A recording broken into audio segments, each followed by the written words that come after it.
Hola a todos de nuevo, bienvenidos al segundo tema de este Racing Simulator en el que estamos desarrollando el núcleo de un simulador de carreras, ¿no? Con su inteligencia artificial, etcétera. Entonces, bueno, en este segundo tema vamos a ver, como ya he dicho, el movimiento del vehículo y lo he dividido en cuatro partes. Inicialmente vamos a ver la curva de fricción del neumático, del componente Wheel Collider de Unity, que como dijimos en el tema anterior, pues quedaba pendiente de explicarse en este. Después vamos a ver el movimiento del vehículo, el cual he dividido en cuatro partes.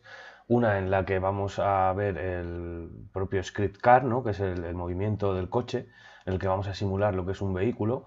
En el punto 2 vamos a ver cómo vamos a calcular cómo debe girar el vehículo o no. Después veremos el Script Driver Agent, que será nuestra inteligencia artificial. Y por último, en el punto 2 veremos el Script Well, que será el encargado de adaptar visualmente el movimiento del collider, Wheel Collider, al movimiento físico del modelo de cada una de las ruedas. En el tema 3 veremos las barras estabilizadoras antivuelco, que es básicamente una función que hace que el vehículo sea más estable como ocurre en la realidad. Y por último veremos la caja de cambios.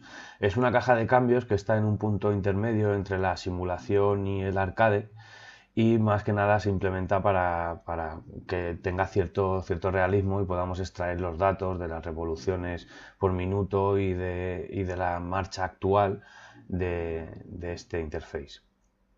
Bien, la curva de fricción. Básicamente, la curva de fricción del componente Wheel Collider determina la fuerza ejercida por el neumático en función del deslizamiento del mismo. Inicialmente se calcula el deslizamiento en base a la diferencia de velocidad entre el caucho del neumático y el asfalto o superficie por la que esté circulando dicho neumático, y con el valor que resulte se define la fuerza aplicada. Bien, el componente Wheel Collider está desarrollado independientemente al resto del motor de física de Unity, de modo que los Physics Materials no aplicarán sobre este tipo de collider, es decir, deberemos buscar otra manera para cambiar el grado de fricción de cada una de las superficies, que será a través de la variable stiffness. Bien, aquí podemos ver una curva de fricción típica ya de un neumático real y de cómo está representado en Unity.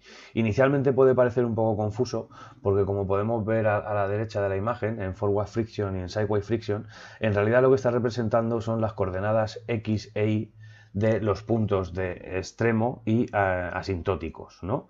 Entonces, como vemos, el primer punto está definido por el extremum slip y el extremum value, siendo la coordenada X 0,4 y la coordenada Y, en este caso, que representa la fuerza 1.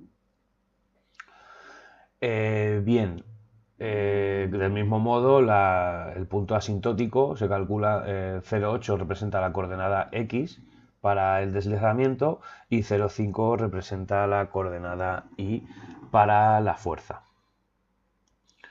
En la curva hay dos curvas, una para, digamos, la fricción hacia adelante y otra para la fricción en los extremos, ¿vale? O hacia los lados, que como podéis ver pues tienen valores distintos, pero la curva sería similar simplemente ajustándose a esos valores.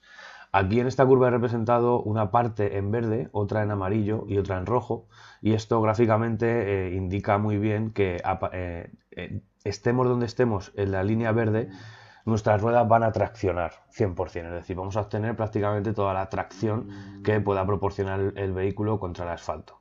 A partir del punto, cuando empieza la línea amarilla, a partir del punto de extremo, en este caso empezaremos a perder adherencia, ¿no? Entonces el coche pues empezará a derrapar y irá recorriendo esta curva amarilla hasta llegar al punto rojo, en el que, como vemos, la línea continúa en rojo y ahí significa que hemos perdido el 100% de la tracción, es decir, estamos 100% deslizando como si estuviéramos encima de hielo. Y en los dos casos podemos ver un valor de stiffness que simplemente se usa para multiplicar las variables de extremum y asymptote value, ¿vale? Que básicamente lo que hace es limitar la fuerza que es posible aplicar sobre los neumáticos.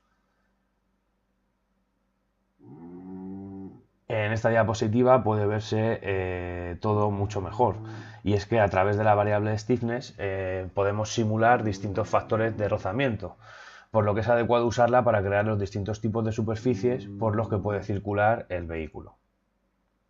Estos cambios deberán hacerse pues dinámicamente mediante script, y bueno, es muy sencilla la aplicación, simplemente habrá que poner unos triggers, ¿no? Unos collider triggers marcados como trigger en los extremos, y cuando la rueda pase ese trigger pues tendrá una modificación en su stiffness, lo que hará que se comporte de manera distinta.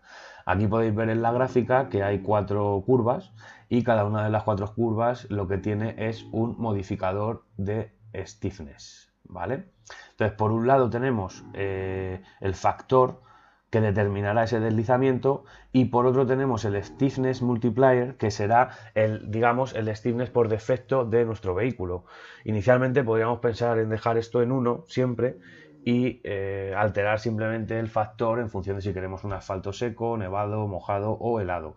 Pero tenemos que tener en cuenta la jugabilidad del juego que queremos desarrollar, y entonces siempre actuaremos inicialmente sobre el stiffness y simplemente multiplicaremos por cada uno de estos valores para conseguir simular un deslizamiento sobre esa superficie parecido.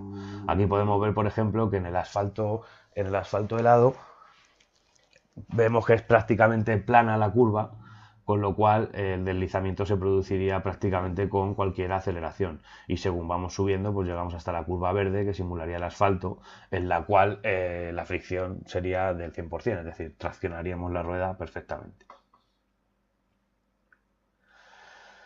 Bien, el movimiento del vehículo en este caso depende de dos entidades. Por un lado, el agente, lo que sería la representación de la inteligencia artificial del conductor, que es el que maneja el vehículo y podrá controlarlo mediante las acciones de girar el volante, pisar el acelerador y pisar el freno.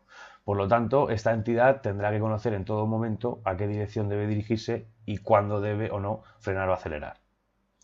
Por lo tanto, el script Agent Driver contendrá toda la lógica que simule el comportamiento de un conductor humano. Y por otro lado, la otra entidad será el propio vehículo, que tendrá unas limitaciones físicas propias de su construcción, como pueden ser la potencia, el par motor, el ángulo máximo de giro de la dirección, la velocidad máxima que pueda alcanzar, etc.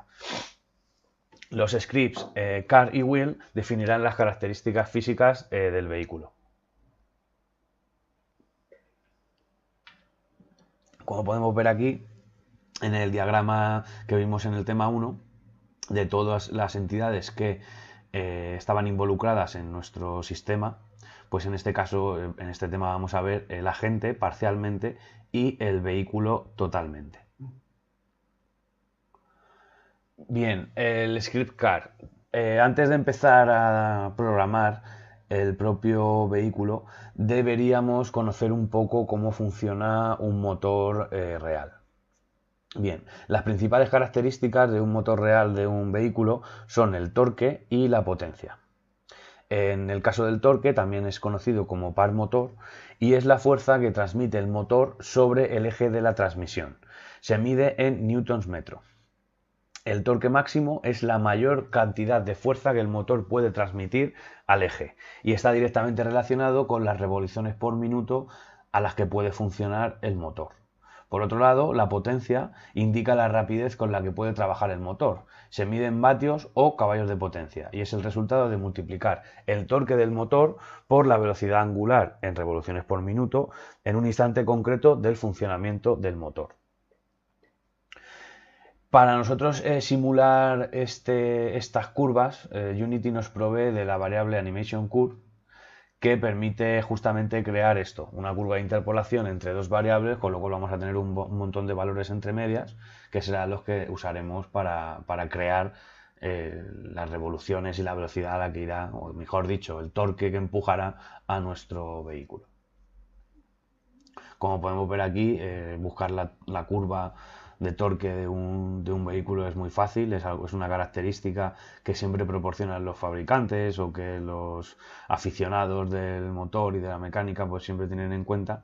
Y bueno, aquí podemos ver la curva de torque del Ferrari y la Ferrari, ¿vale? Y entonces en el eje X podemos ver las revoluciones por minuto, y en el eje y de la izquierda podemos ver los newton metros de torque que aplican y a la derecha los caballos de potencia que se entrega en cada momento.